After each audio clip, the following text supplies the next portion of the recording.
કરનારું તો એ જ છે. માણસને અહંકાર થાય છે, ભગવાનને આનંદ રહે છે. ઘણી વાર લોકો નથી કહેતા અમે નહીં રહીએ ત્યારે ખબર પડશે ઘર કેમ ચાલે છે. એવા કહેનારા બધા જ જતા રહે છે અને બધાના ઘર ચાલતા રહે છે. કોઈ નાથી કઈ અટકતું નથી. ઉલટાનું એ ગયા પછી એના ગયા પછી વધારે સારું ચાલે ઘર, કારણ કે એ જ નડતો હોય. એક વાત મારી યાદ રાખો, દુનિયામાં ભગવાને કોઈને પણ એટલું મહત્વનું બનાવ્યું જ નથી કે જેના જવાથી ભગવાનના કામ અટકી જાય. કોઈ એમ માનતું કે આ છે તો સંસ્થા ચાલે, આ છે તો દેશ ચાલે, આ છે તો પાર્ટી ચાલે, આ છે તો મંદિર ચાલે, આ છે તો અમારું હોસ્પિટલ ચાલે, આ છે તો સ્કૂલ ચાલે, આ છે તો જ્ઞાતિ ચાલે. ચલાવનારો ઈશ્વર છે, એને સામર્થ્ય આપતા વાર નથી લાગતી. કોઈ એટલું આ દુનિયામાં મહત્વનું નથી જેથી ભગવાનનું કામ અટકે. સંસાર ચલાવવું એ ઈશ્વરી કાર્ય છે અને એ ચાલતું જ રહે છે. કોઈના જવાથી કે આવવાથી કઈ ફેર પડતો નથી. આ તો પાણી ભરેલું હોય કોઈ પાત્રમાં, તમે આંગળી નાખો, તમને એમ થાય જો કેવો પાણીમાં ખાડો પડી ગયો, પણ આંગળી કાઢો ક્યાં ખાડો ભરાઈ જાય ખબર ન પડે. એમ દુનિયામાં કહેવાતો બહુ જ મહત્વનો માણસ એ પણ દુનિયાથી જાય છે ને તો એની જગ્યાએ બીજો કોઈ આવી જતો હોય છે, પણ કોઈના કોઈ કામ અટકતા નથી હોતા. દુનિયા ચાલતી જ રહે છે, કારણ કે ચલાવનારો ઠાકોરજી છે. વિશ્વની ઉત્પત્તિ, સ્થિતિ અને લય કરનારા પરમાત્મા. પણ જીવ અને ભગવાનમાં ફરક એટલો, જેમ એક નાનકડું બાળક દરિયા કિનારે તમે માટીથી રમતું જોયું છે, ખાડો ખોદી અને દરિયા કિનારે એ રેતીથી ઘર બનાવતો હોય ત્યારે પણ આનંદ હોય. ઘર બની જાય પછી છીપલાને વીણીને લાવે, એ ઘરમાં રમતો હોય ત્યારે પણ આનંદમાં હોય. અને માં બૂમ પાડે કે બેટા ચલ ઘરે જવાનો ટાઈમ થઈ ગયો, અને ધ્યાનથી જોજો કૂદકો મારતા મારતા ઘર તોડતો હોય ને ત્યારે પણ આનંદમાં જ હોય. એમ ઈશ્વર પણ સર્જન કરે તો આનંદથી, પાલન કરે તો આનંદમાં, અને લય કરે તો એ આનંદમાં જ મેળવે છે. મહાપ્રભુજીનો મત છે અહીંયા નાશ અને સર્જન નથી, અહીંયા તો આવિર્ભાવ અને તિરોભાવ છે. એની તો ચર્ચા આગળ જ્યારે ચતુશ્લોકી ભાગવત આદિના દર્શન કરીશું ત્યારે કરીશું. શુદ્ધાદ્વૈત બ્રહ્મવાદમાં મહાપ્રભુજી કઈ રીતે આ જગત અને સૃષ્ટિનું પાલન અને લય બતાવે છે, સર્જન અને લય બતાવે છે. એક નાનકડી ટાંકણી કોઈ તમને એમ કે આ એમને બની ગઈ તો તમે માનો? આ ટાંકણી એમને બની ગઈ છે, કોઈ માનવા તૈયાર થાય? તો એક નાનકડી ટાંકણીને આપણે માનવા તૈયાર નથી થતા કે એમને બની ગઈ, પણ કોઈ બનાવનારો છે એમ માનીએ છે. તો આખા બ્રહ્માંડને જોઈ તમને કેમ ભરોસો નથી આવતો કે એનો બનાવનારો ઈશ્વર કોઈ છે? એક ટાંકણી એમને બની જાય માનવા તૈયાર નથી થતા, તો આખું બ્રહ્માંડ એમને બની ગયું એમ કેમ માની શકાય? આગળ તો એની ચર્ચાઓ આપણે કરીશું કે કઈ રીતે ભગવાન એનું સર્જન કરે છે, પાલન કરે છે અને પોતાનામાં લય કરે છે. વિશ્વોત્પત્યાદિ હેતવે, તો કહું કે બહુ મોટા કામ કરતા હોય ને એ સ્વભાવના બહુ આકરા થઈ જાય. જે બહુ જ મોટું કામ કરતો હોય ને એ સ્વભાવનો બહુ કઠોર થઈ જાય. તો ભગવાન જ્યારે આટલું મોટું કાર્ય કરે તો ભગવાનનો સ્વભાવ કેવો છે? તો કહ્યું આનો જેવો સ્વભાવ છે એવો તો કોઈનો નથી. કહ્યું તાપત્રય વિનાશાય. પ્રભુનો સ્વભાવ કેવો કે ત્રિવિધ તાપોનો નાશ કરો. હરી લેનારા હરી છે પરમાત્મા. 3 પ્રકારના તાપ કયા છે? આદિ ભૌતિક, આધ્યાત્મિક, આદિ દૈવિક. જો પાપનું ફળ છે તાપ, માણસ પાપ કરે પછી તો તાપ જીવનમાં આવવાના છે. પણ માણસને પાપમાં મજા આવે છે, પણ દુઃખ ભોગવવું ગમતું નથી. લીમડાનું બીજ વાવ્યું હશે તો એમાં ક્યારે આંબો નહીં આવે.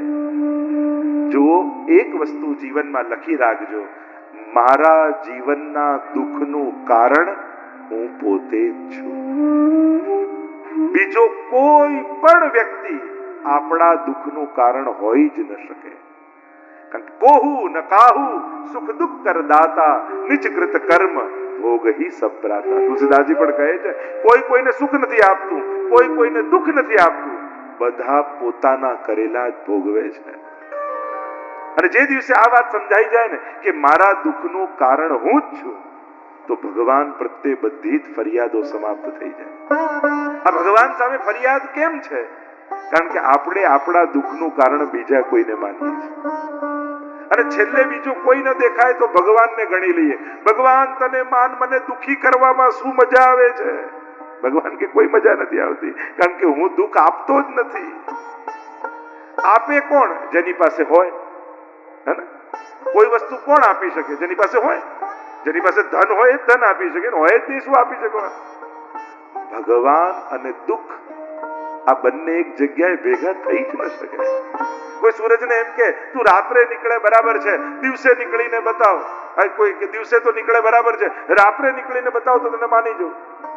સૂર્ય કહે મારો અભાવ જ રાત છે.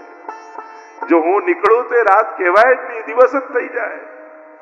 અંધારું એ પોતાનું કોઈ અસ્તિત્વ અંધારાનું હોતું જ નથી.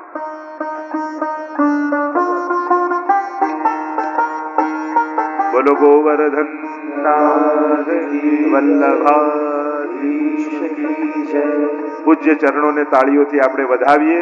આપ શ્રી આપનો કિંમતી સમય કાઢીને આપણી આ દિવ્ય સત્સંગ મહોત્સવમાં પધાર્યા અને હીરપરા પરિવારને આશીર્વાદ પ્રાપ્ત થયા, તો આપનો ખૂબ ખૂબ આભાર આપણે દર્શિત કરીએ અને નિત્ય આપ આપણા કથામાં પધારે એવી વિનંતી સાથે આપ શ્રી વિદાય થઈ રહ્યા છે. બોલો ગોવર્ધન નાથ કી જય, કૃષ્ણ કનૈયા લાલ કી જય, શ્યામ સુંદર શ્રી અમને મહારાણી કી જય. તો જે ચર્ચા કરી રહ્યા છે, સૂર્યનો અભાવ જ રાત છે, એમ જ ભગવાનનો અભાવ જ દુઃખ છે. ભગવાન ક્યારેય કોઈને દુઃખ આપતા જ નથી, કારણ કે એમની પાસે છે જ નહીં, હોય જ ન શકે. ભગવાન તો આનંદની મૂર્તિ છે. દુઃખ તો માણસ પોતાના કર્મોથી ઊભા કરે છે. એટલે ક્યારેય પણ એમ નહીં કેવું કે ભગવાન દુઃખ આપે છે. ભગવાન આપી જ ન શકે. અને આ દુઃખનું મૂળ કારણ શું છે? ઘણી બધી ચર્ચાઓ છે, આગળ જેમ જેમ સમય જતો હશે એમ કરતા જઈશું. સાચા દુઃખનું અજ્ઞાન એ જ દુઃખનું કારણ છે. જે દિવસે સાચા દુઃખનું ભાન થશે ને, એ દિવસે મનના બધા દુઃખો સમાપ્ત થઈ જશે. અને સાચું દુઃખ કયું છે? ભગવાન કૃષ્ણથી વિકુટા પડે હજારો જન્મોનો અંતરાય થઈ ગયો છે. અને હૃદયમાં તાપ ક્લેશનો આનંદ જેને તિરોધાન થયો છે, એવો હું જીવ. એ આનંદ રૂપ પરમાત્મા હૃદયમાં બિરાજતો અંશ રૂપેનું તિરોધાન છે. અને ભગવાન તે વિખુટા પડે હજારો જન્મોનો અંતરાય, જ્યારે આત્માના દુઃખનું ભાન થશે ને, કે ભગવાન તે વિખુટા પડે કેટલા જન્મો થઈ ગયા, હવે ક્યારે એની પ્રાપ્તિ થશે? આત્માના દુઃખનું ભાન થશે, એક ક્ષણે મનના દુઃખો સમાપ્ત થઈ જશે. આ મનના દુઃખો તો કલ્પિત છે. અને જે ક્ષણે આત્માના દુઃખનું ભગવાનથી વિછડ્યા હોવાનું, વિકોટા પડ્યાના દુઃખનું ભાન થશે, ત્યારે સંસારને પામવાની કામનાઓ જ સમાપ્ત થઈ જશે. એટલા માટે ભગવાનથી સુખ માંગો નહીં, ભગવાનને જ સુખ માનો. જે ભગવાનને પોતાના જીવનનું સુખ માની લે ને, એના જીવનમાં દુઃખ ક્યારે આવતા જ નથી. કારણ કે ભગવાન પાસે પણ સુખ માંગવું, કારણ કે સુખ ક્યારે એકલું નથી આવતું, એ દુઃખ લઈને જ આવતું હોય છે. એના બીજા પાસામાં દુઃખ હોય છે. દિવસ ક્યારે એકલો નથી આવતો, એ રાત આવે જ છે. ઘણી વસ્તુઓ દ્વંદ્વમાં છે, એકલી ના આવે. તાપત્રય વિનાશાય, ભગવાન ત્રણેય તાપોને હરી લેનારા છે. જીવનમાંથી દુઃખમાંથી જો મુક્તિ જોઈતી હોય દુઃખ જીવનમાં, તો એક જ જગ્યા છે, ભગવાનનું શરણું. માણસ મદદ કરી શકે, સુખી ના કરી શકે. ગમે તેટલો સમર્થ વ્યક્તિ કેમ ન હોય, તમારો નિકટનો સગો કે સ્વજન કેમ ન હોય, તમારો ગાઢ મિત્ર કેમ ન હોય, એની સીમા તમને મદદ કરવા સુધીની જ છે. સુખી કરવાનું સામર્થ્ય એનામાં નથી. સુખ તો કેવલ ઈશ્વર જ આપી શકે છે. અને કોરોનામાં તો આપણે જોઈ લીધું ને, આપણે જ આપણા ફ્રેન્ડ સર્કલને મેસેજ કર્યા હતા, આવતા નહીં, પોઝિટિવ છું. ગમે તેટલો સમર્થ વ્યક્તિ કેમ ન હોય, આપણે જ ના પાડવી પડે, કોઈ જોડે આવતા. નજીક ના આવતા, ઘરે ના આવતા. માણસ આશ્વાસન આપી શકે, આશ્વાસન દુઃખને હલકું કરી શકે, પણ આશીર્વાદ તો ઈશ્વર આપી શકે, જે સુખની પ્રાપ્તિ કરાવી શકે. અને ભાગવતનો અંતિમ શ્લોક, પ્રણામો દુઃખ સમનસ્તમ નમામિ હરિમ પરમ. સમસ્ત દુઃખોની સમાપ્તિ નો એક જ પ્રકાર છે, બે હાથ જોડી અને ત્રીજું માથું ઠાકોરજીના ચરણોમાં નમાવી દો, એને વંદન કરી દો. એની કૃપાથી સમસ્ત દુઃખોનો આત્યંતિક નાશ થઈ જશે.